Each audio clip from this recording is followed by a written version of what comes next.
You're, you're, you're. Shut your fucking mouth! Shut the fuck. Yo, what's good, y'all? Rolling the red. And yeah, y'all. We are reacting to some more scary stories, man. Because y'all like that video, man. I'm saying that y'all really like that video. And yeah, y'all. I got nothing else to say more. Let's just react to these scary stories, man. Alright, y'all. This first video of today, man, is called "True Security Guard Horror Stories," y'all. I got nothing to say about this, so let's just react to this, man. My name is Jasper. I'm a Dutch guy in my mid-20s, and I've been working as a security guard for about 3 years now. Alright. After being an event security officer for about 2 years, I started working for a security company that handled a... Bro, hold up. What is this fake-ass security guard-ass uniform, bro? Bro, your hand is bigger than the freaking... than the freaking walkie-talkie that he's holding, y'all. With this fake-ass freaking security-ass freaking... I don't know what the fuck I'm saying. other kinds of jobs, including night shifts at places not related to events, and providing security at a few campgrounds. Since I worked a lot for this company and they grew to trust me, despite being a relatively new colleague, they asked me if I wanted to take on a job at one of these campgrounds, as it would provide a lot of hours. I agreed, thinking it would be a good opportunity to earn extra money He looks and like gain Walter White. experience. Security is something I'm really Just passionate younger. about. The work days and hours were long. I often worked 6 or 7 days a week, always in 6 the or 7 evening days a from week? 8 p.m. Damn. to 3, 4, or sometimes even 5 a.m.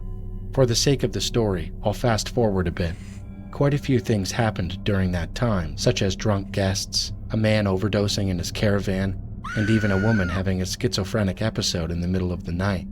In any case, Damn. none of those events stood out compared Hey, to... I got something relatable to say about this. Basically, I used to work at a shoe store, and I would basically just like see like a hella drunk people. I would see hella people stealing, it is just like all that, and it wasn't fun, bro. So yeah, I could really just like get where this guy's coming from. what I'm about to tell you.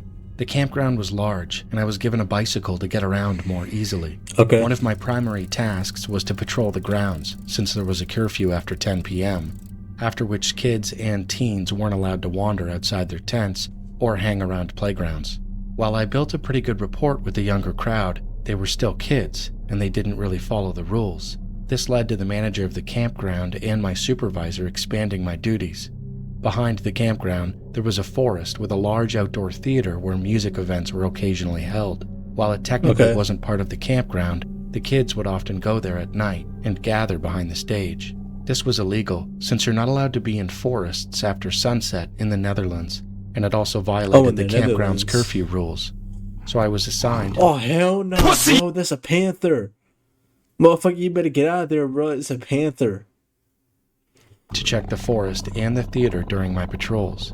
Now, I'm a big guy, about 6'5", and well-trained in self-defense, so a pitch-black forest didn't really scare me. I had... Bro, come on now, man. Y'all saying this ain't scare you, bro? trained in self-defense, so a pitch... That, bro, come on, man. Come on, dog. Y'all better get out of there. Hell no, bro. black forest didn't really scare me. I had caught kids out there plenty of times by sneaking up on them.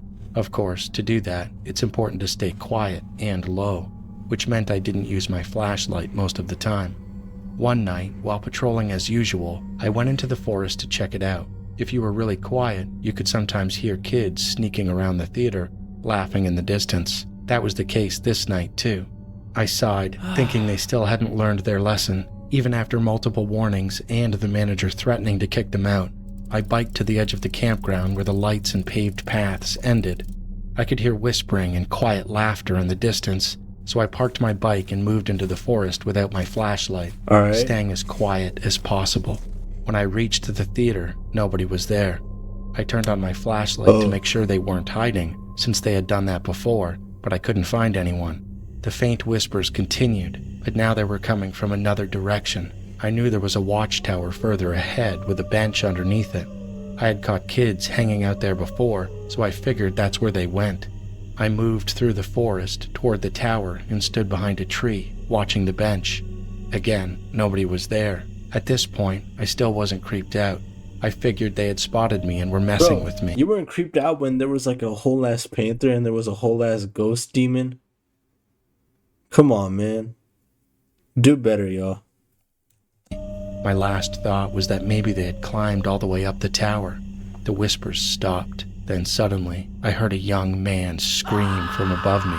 I immediately turned on my flashlight and pointed it toward the high watchtower. That's when it happened. It all happened incredibly fast, yet I remember it like it was in slow motion. A cloud-like humanoid shape, a pitch-black silhouette, appeared to fall from the tower at an unnatural speed. Oh, nah. I only caught a glimpse of it as it passed through the beam of my flashlight. It was upside down, like it had been thrown head first from the top. It landed just a few feet away from me with a loud thud. Then, silence. I froze, convinced I had just witnessed someone die right in front of me. I widened the beam of my flashlight and scanned the ground around the tower. There was nothing. No body, no sound, not even disturbed ground. My heart started pounding louder and louder as the forest grew completely still. At first, I thought I might have been hallucinating. I was exhausted from the long hours, and maybe it was just a shadow crossing my flashlight beam, creating that would an make illusion. sense. But that wouldn't explain the thud or the scream.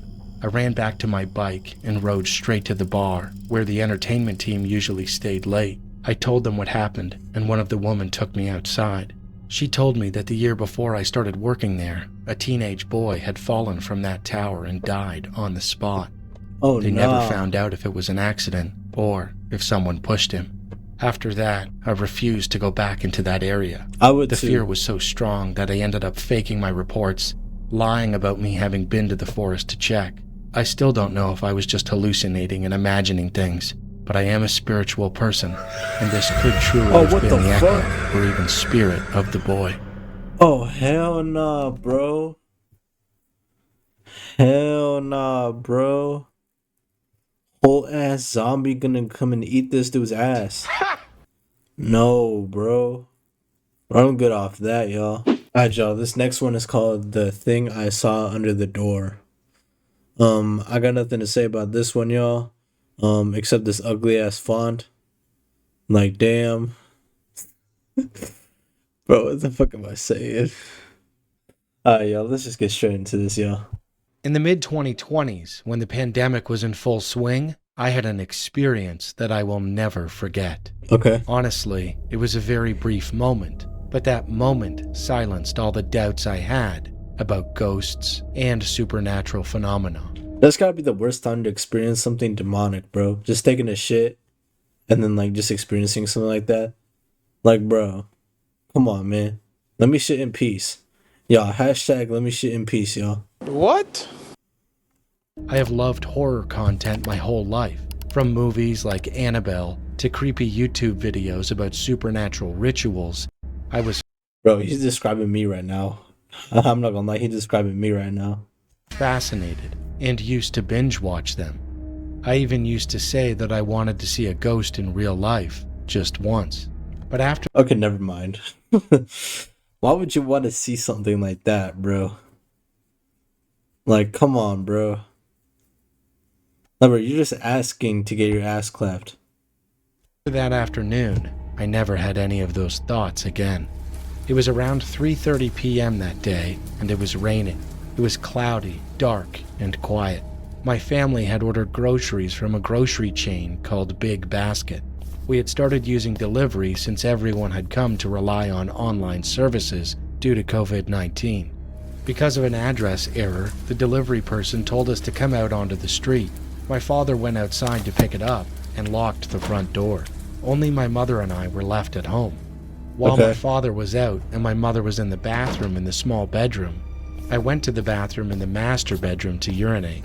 Due to health reasons caused by... So, okay, bro. Okay, now I know the story is fake as hell.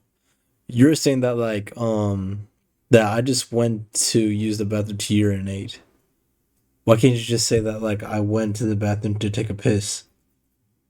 Or to pee or some shit? but this don't want to be so technological, you know? Fuck out of here, bro. By myasthenia gravis, I used to sit on the toilet to relieve myself. I was alone in the room, This dude's but sitting the door while was taking a unlocked. piss. He's a real Sitting one. on the toilet, bored, I bent over slightly and peered under the bathroom door. Through the small gap, I could see the floor of the master bedroom. Okay. Suddenly, in an instant, I saw a gray cloth moving rapidly toward the small bed. Come It on, was a bro. sight I had never seen. It was different from the color of any curtains or fabrics in the room. It wasn't a bed sheet either. Because of the height of the bed, I couldn't see the sheets through the gap. It also wasn't a mattress. It seemed like a stiff, thick piece of fabric, the kind you might see in a prison movie. I froze. I sat up straight, bewildered. Mom was in the bathroom in another room, and Dad wasn't home. Then, who or what was in the bedroom? With my heart pounding, I cautiously opened the door. There was no one there. I would've and stayed there for a no good- cloth. I would have I stayed there for a searched good the 3 entire hours. room. I even called out to Mom several times. She only answered me much later. Dad finally got the groceries and came back inside. Okay. But that moment, that fleeting scene, came as a huge shock to me. To this day, no one believes me. They say it's just my imagination from watching horror movies. But I know what I saw, and that incident changed the way I think about ghosts forever. And I am still curious about what I saw that day. Was it an afterimage of a spirit, or was it something else? Oh shit. Damn, y'all. Okay, so like that one wasn't really that scary, but like I would like to imagine like if it happened to like you or like me, like you know, that would be scary. So yeah, y'all. Alright, y'all, this next one is called The Man Standing in the Middle. I don't know what middle. I don't know if it's like the middle of like, you know, of the you know, the you know, and the you know, and the you know of the you know. What the hell are you talking about? But yeah, y'all, let's just get straight to this one, man. Hi, my name is Sarah. I'm writing this email because something really Hi, strange Sarah. happened to me. I live in India, and this happened about 2 years ago when I was 16. Okay. I live with my parents and 2 older brothers. In our neighborhood, there are only about 10 houses built in the same style, 2-story houses.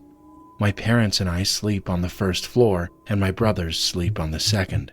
So it was just like any other morning. I woke up and my mom and older brother, Allie, were talking in another room. They were Okay. loud, but I didn't really pay attention. I was brushing my teeth and getting ready for school when my brother came into my room and jokingly said, Want to see a ghost? Come here. No. I was so confused and What? a little creeped out. He walked to my parents' room and pointed to the window. Look. There was a huge road in front of our house, and I saw a man standing in the middle of it, wearing Oh a shawl. hell nah, bro. It was winter, and the fog was thick outside, making it hard to see. He was looking to the left, where there were bushes and dense trees. It looked like a small forest. My mom was terrified, having never seen him in our neighborhood, but I thought he was waiting for someone. We watched him for about 10 minutes, and what really gave me the creeps was that he just kept staring at the bushes without moving a muscle. Oh Then nah, y'all. we shrugged and started getting ready for Hey y'all, I don't know about y'all, but like if I seen that dude just standing across, just like across my house, like bro, I'm finna go outside, be all like Deontay Wilder on his ass, boy. I'm talking about like the left hook and the 1 and 2s. Y'all, I'm just joking. I would not do that shit, bro. I'll be scared too, bro. Hell nah, man. the day.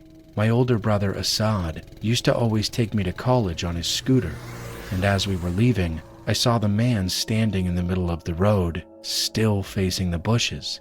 My brother No. passed him, and I watched him closely for I a would few skip school on that seconds. day, bro. He was wearing white pajamas and a light brown kurta.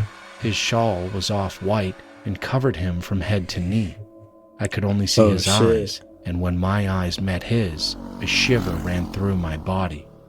I could only see his eyes, but I could tell he was smiling, and his smile seemed to be a wide grin. I got goosebumps. Oh nah. During the ride to college, I kept wondering, is he smiling at me, Or is he smiling at something in the bushes? Once I got there, I quickly forgot about it and focused on my day. I left the university around 3 p.m. and rode home on a three-wheeler, a vehicle similar to a taxi. I was on my phone the entire ride, and as I neared home, I thought of the man. I looked outside and saw the same man still standing there in the same position. Oh, The thought of him no, standing bro. there for 8 hours in the winter without moving a muscle was mind-boggling. I was horrified. The driver was driving in the opposite direction, so I couldn't see his face, only his back. I would wondered pretend I if did he not was see still him. smiling. I went home, ate, and slept. I woke up around 10 p.m., the time my dad usually gets home from work. My mom and I were talking about the day, and I had completely forgotten about the man. Then my dad arrived and told my mom he had been standing there since morning. I ran to the window, no, and sure bro. enough, he was there, staring at the bushes, not moving a muscle.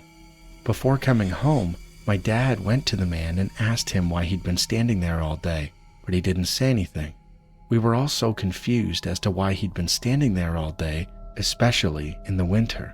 After dinner, before bed, my dad told us to lock all the doors and windows. Yeah. He didn't usually say that, so I figured it was about the man. You I should locked do that everything. anyway, though. Like, bro, before y'all sleep, like, bro, like, lock your windows, lock your windows, lock your doors, lock your drawers.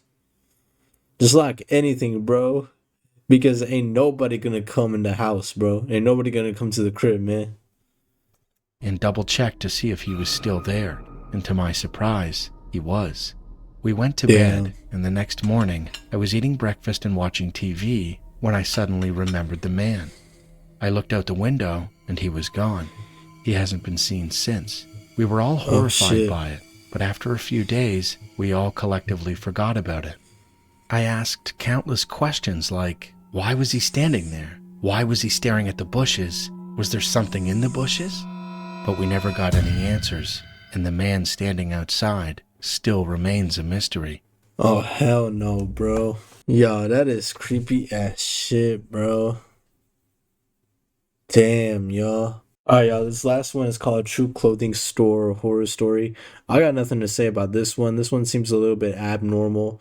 Just cause like you would never expect to because usually when you just shop at a clothing store, the last you think you would know is like a horror story. But yeah, y'all. But in this one, it is a horror story. So let's just get to it, man. It was a normal, cool evening. My mom and I were heading to Kohl's to buy some new clothes for me since I had outgrown my old ones. We walked in, and at first, nothing seemed out of the ordinary. At one point, I grew bored of looking at clothes, so I told my mom I was going to explore the store on my own. She nodded and told me to What stay is the point of doing that, bro? You're still gonna see clothes. What you mean, bro? close. As I wandered off, I noticed a woman. Who the hell She is was that? dressed in Oh, all black hell no, with long bro. black hair. No, And she bro. was staring right at me. Her eyes were wide open. Black eyeliner streaked down her face.